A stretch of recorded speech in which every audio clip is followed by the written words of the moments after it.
This is a demonstration on how to create a fourth axis part in assembly mode using a horizontal milling machine. So the first thing we want to do is create a new assembly. So I'll click New, and I've got an assembly here. And I'll be programming in English mode for this video.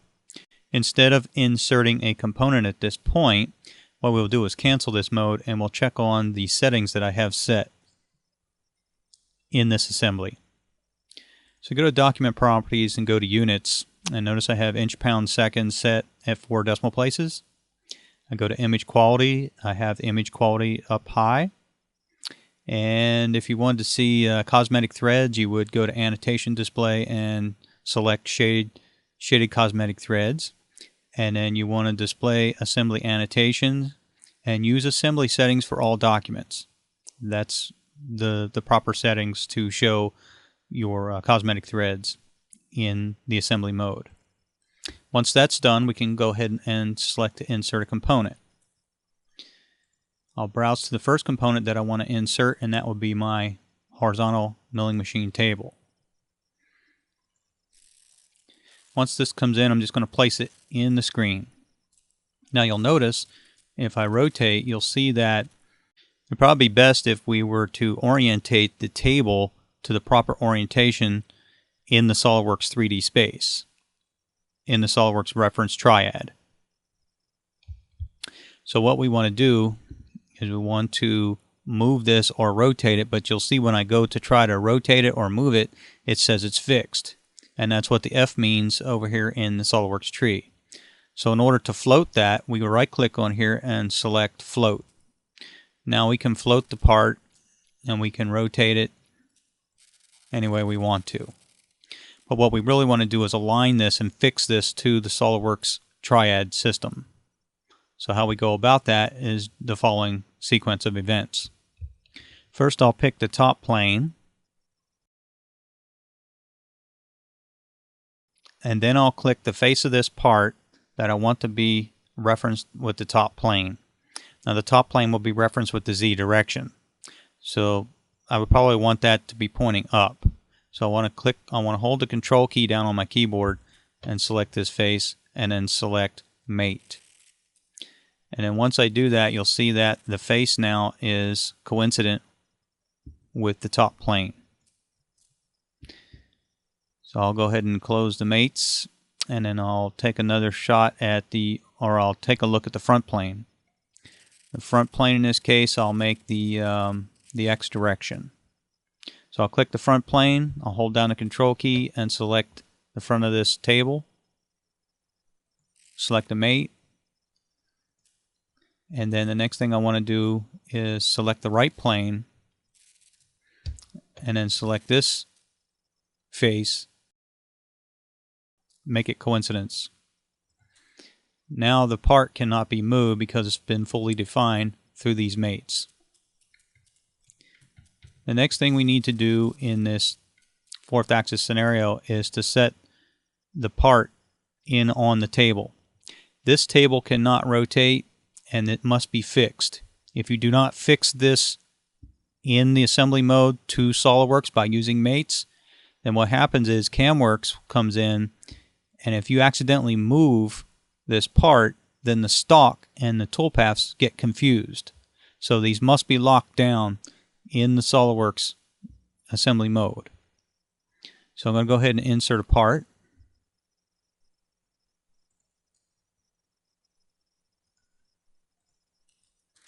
And we'll say that this is the part that we want to machine. Again, we have to fix this also. And what we probably have to do at this point is make a reference geometry on the table as well as this part here. Let's see if I can get away with this. We want to fix this diameter and use a mate. And click on that and make it concentric. Okay, so there we go. We got that concentric. I want to make this face and this face to be parallel. Okay. I'll accept that. And then what I probably want to do is put a distance or make this parallel also to this face. And then I probably want to put in a distance mate on here and here. We'll make that a distance mate and we'll set it to 4 inches. And now we have our part properly positioned to be able to machine this in CamWorks assembly mode.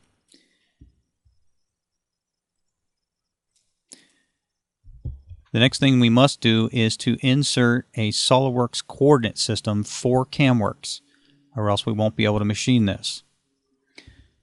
And the SolidWorks or the SolidWorks coordinate system should be in alignment to the way the axis of the machine moves. So the Z would be coming in and out, the X would be back and forth, and the Y would be up and down in this case. So let's see if I can insert that. If you go up to Insert and go to Reference Geometry and insert a coordinate system. By the way, this coordinate system must be done in this assembly file. It cannot be done in the part mode. First we'll select a location where we would like to have that origin. Unfortunately, I can't establish that origin there.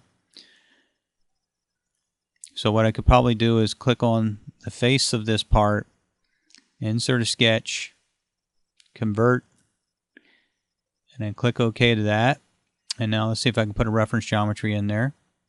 Insert, reference geometry, coordinate system. I'll pick that sketch. There we go, we got a center. And now we want to drive the x-axis. So the x-axis will be driven by this line. The z-axis will be driven by this line. And we can reverse the z-axis. And then the y-axis will be driven by this line.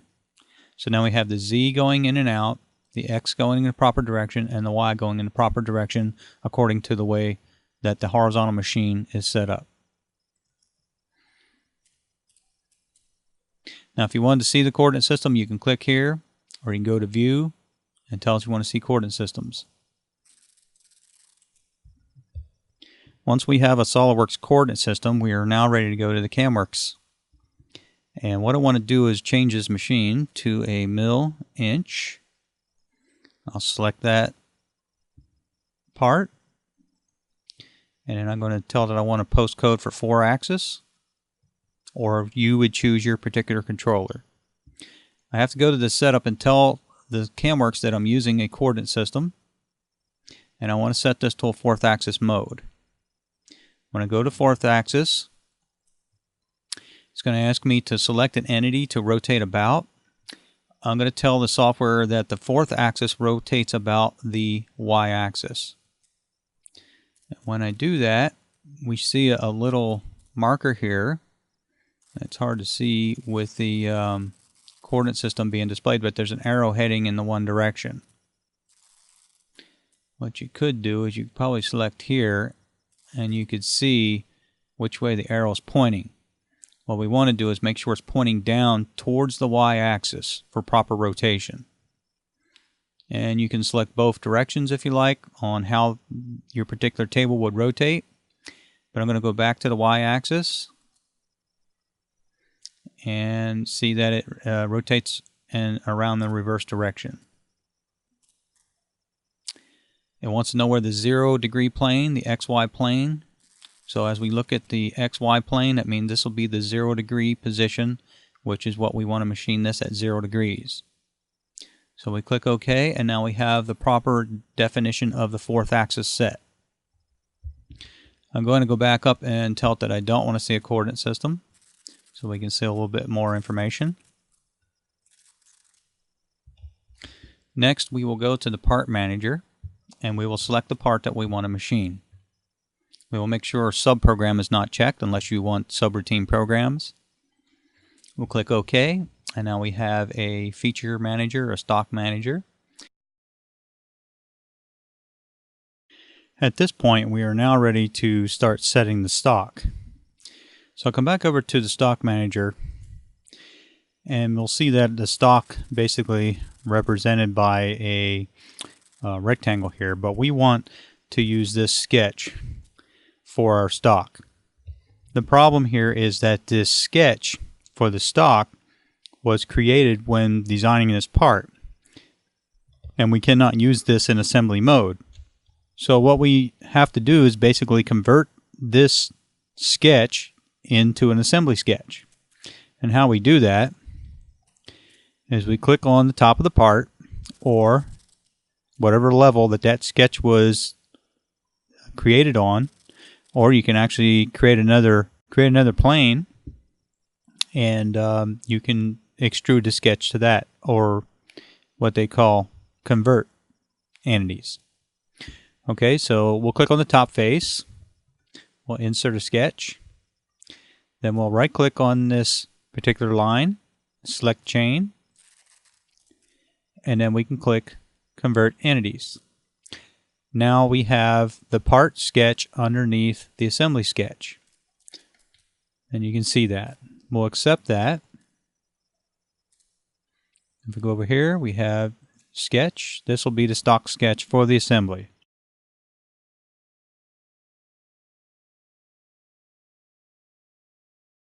Now that we have that, we can go over to our CamWorks features tree, edit the definition on the stock manager, select this, and select the sketch.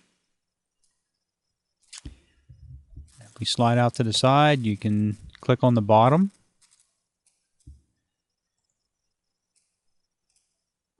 Still need to click on the bottom here. And now you have your stock properly defined for this part. If we want to continue to see the stock, we can always go to the CamWorks options, or CamWorks options, go to the display, and say you want to see the stock outline. Also display the 4th axis and the 3D marker. Every time you click on the stock, or if you're in the operations tree, you'll see the stock.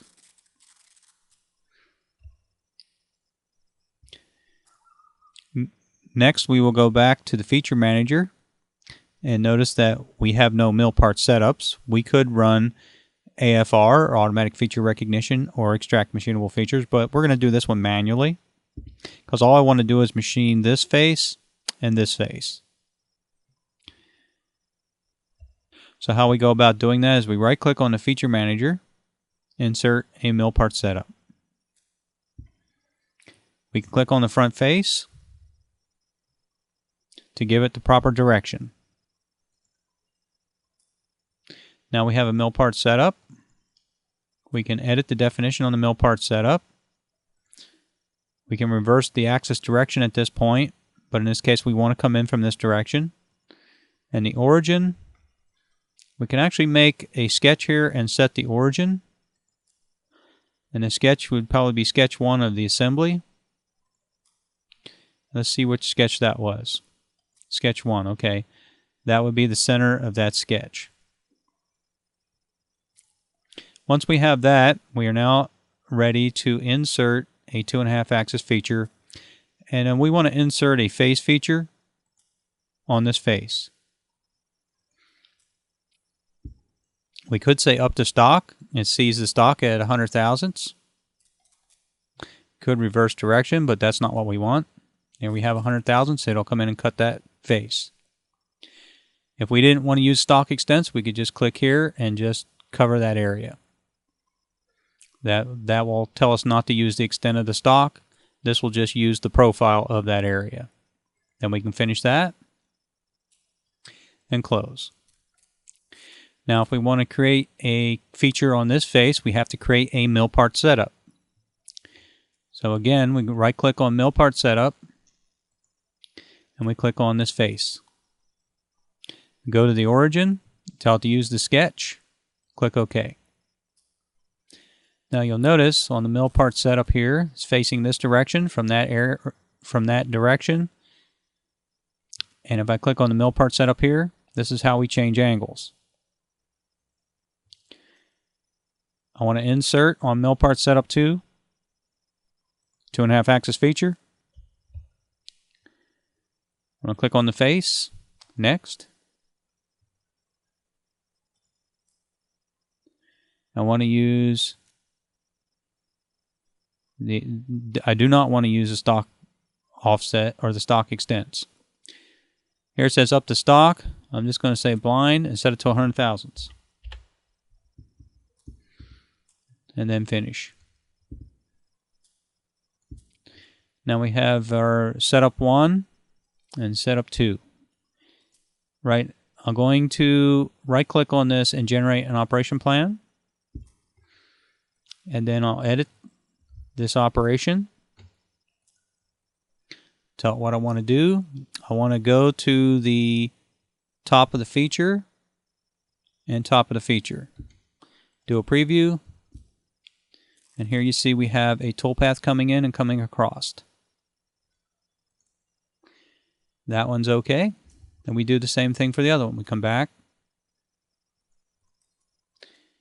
generate an operation plan, generate toolpath, and here you see we're going to have a problem with this toolpath. So we have to edit the toolpath, go to the NC, set this to top of feature, do a preview.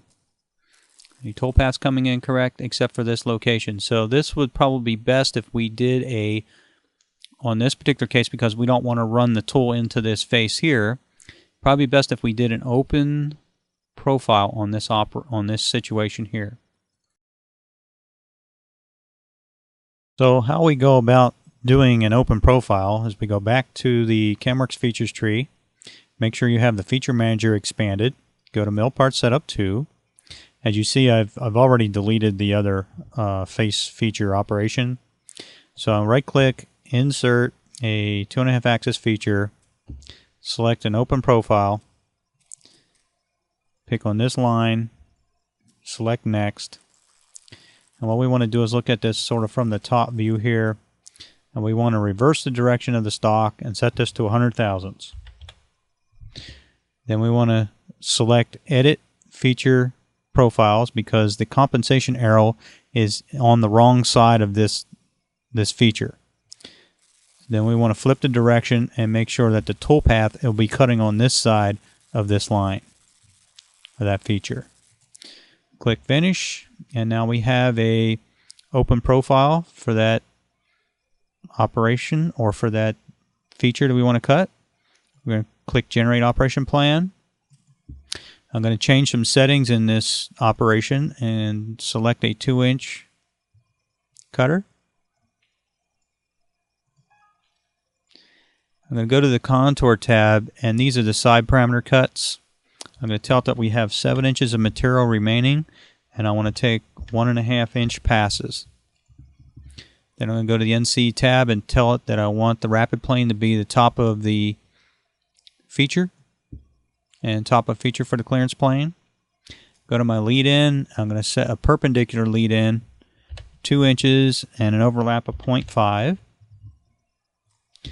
And if we do a preview, you'll see that we have some toolpath in there. And we'll come back and look at that in a few minutes. So here we have the toolpath.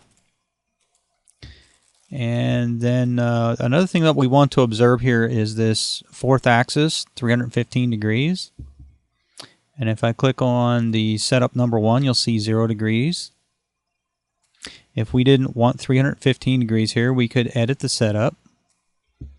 Going to the indexing tab, and we can actually click on counterclockwise direction. It'll give us a negative 45 degree output. If we didn't want that, we can actually override everything. Going back here and click on override and tell it the angle that we want to put in. And now it would output 45 degrees. Okay, once we have done that, we have our toolpaths. I'm going to go ahead and do a simulation. And here we have our part inside our stock. And I'll slow this down a little bit. And here we can see our tool coming across. It rotates the part and then starts cutting. Now, we have two operations. One operation is cutting the front face, and this operation cutting the second face. How do we control where the tool will retract to when it goes to rotate? This is done up in the mill setup. This is called a global retract plane. So if I was to post this code right now, it would come in and machine this and then retract to 10 inches from this position, 10 inches, and then it would rotate the part and come back in and cut. And that's how you would do fourth axis in assembly mode.